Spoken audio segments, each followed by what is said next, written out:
Absolument, ça me tient à cœur depuis l'année dernière, quand on a commencé la première édition sur la mémoire et les visages de Trois-Rivières.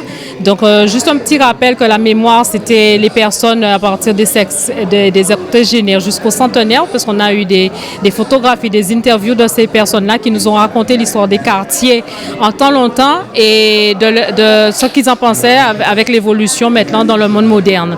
Alors, cette année, j'ai tenu à mettre plus en exergue les sites et les lieux, mais aussi les personnalités atypiques que nous avons dans notre commune, parce que ça aussi, c'est l'âme d'une commune, c'est l'âme des quartiers.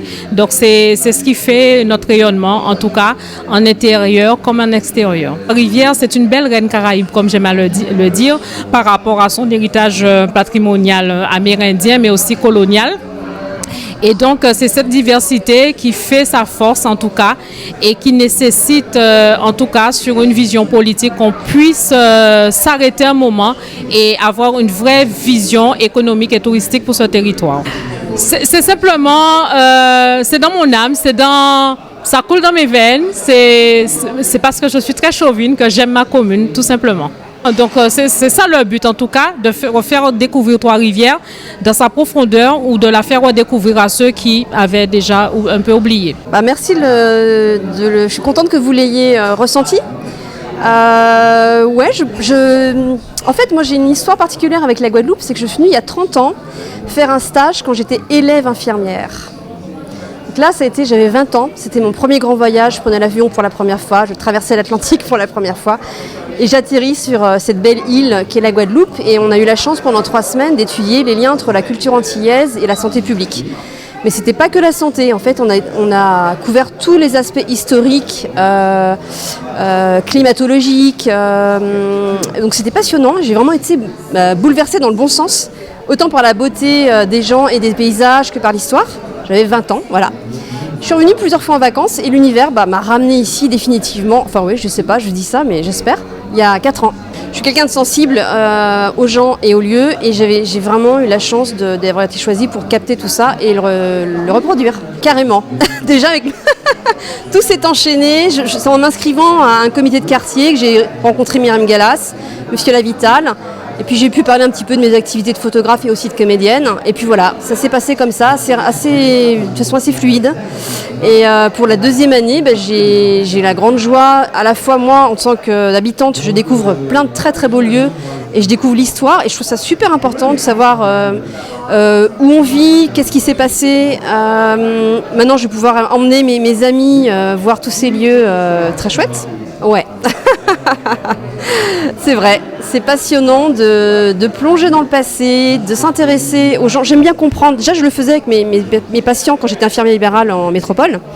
J'aimais bien, je faisais le soin, mais je posais toujours des questions sur ce qu'ils avaient vécu. Et je trouve que c'est un beau témoignage.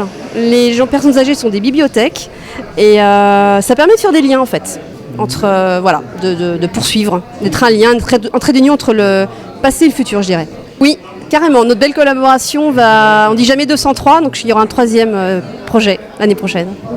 Oui, dans cette 2e édition, nous voyons qu'aujourd'hui, dans le cadre de ce vernissage, les quartiers sont mis à l'honneur. Donc quand on dit mis à l'honneur, ce sont des sites intéressants, mythiques, qui demandent qu'une chose, c'est à être visités, que ces lieux soient à découvrir. Donc aujourd'hui, la particularité, c'est que ce sont des personnes même du quartier qui parlent de leur quartier. Donc c'est une très très très bonne chose, très bonne initiative.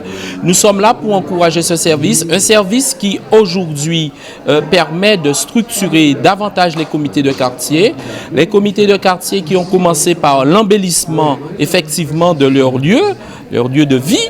Mais il faut savoir que le comité de quartier aussi, nous sommes à l'approche de Noël, les comités organiseront des temps de partage, des temps de retrouvailles entre habitants d'un même quartier.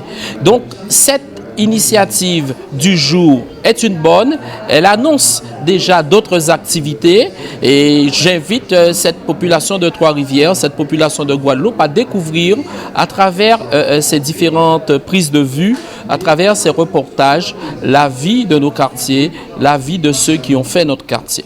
Absolument. Vous savez, quand on parle du quartier, on parle de l'âme d'une commune. Et l'âme d'une commune aujourd'hui se retrouve à travers ces différents comités, à travers ces différents lieux. Nous qui sommes plus grands, nous sommes là aussi pour découvrir les points pour lesquels nous n'avions pas totalement connaissance. Donc j'invite les uns et les autres à pouvoir s'approprier ce vernissage et à venir sans hésiter faire une belle visite. Le travail donc continue, il a démarré depuis 2020 sur cette mandature où nous avons structuré une équipe de quartier, un véritable service où il y a un véritable élu responsable de ces quartiers et depuis des comités qui existaient de manière non structurée, se sont structurés, se sont mis en marche et aujourd'hui cela nous permet d'avoir de belles réussites au sein de nos quartiers de Trois-Rivières.